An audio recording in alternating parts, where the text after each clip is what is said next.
Nawr yn y fideo yma, dwi'n dangos chi sut i'n newid pethau ar fireworks, falle newid flipo pethau, troi pethau ac yn y blaen.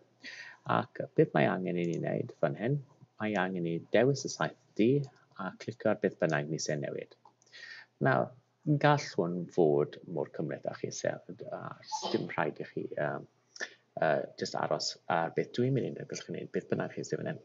So fi'n mynd lan i modify. Wedyn fi'n mynd i transform, a wedyn gallai just rhywbeth fel flip vertically, neu wedyn modify, transform, flip horizontally, a chi'n gweld achos hyn yw'r dim lot digwydd fyna. A wedyn modify, transform, a wedyn gallai just free transform os yn eisiau, just newid eich tamau bach. Okay. Nawr, chi'n gallu gweld wedyn gallai clicio ar yr elfen yma, a beth gallai gwneud ydy modify, transform, a gallai gwasgu distort, a chi'n gweld wedyn os mae'n gwasgu distort, beth sy'n yn digwydd i hwn wedyn. Gallai troi tamau bach hefyd. So nawr am sy'n gwasgu play nawr.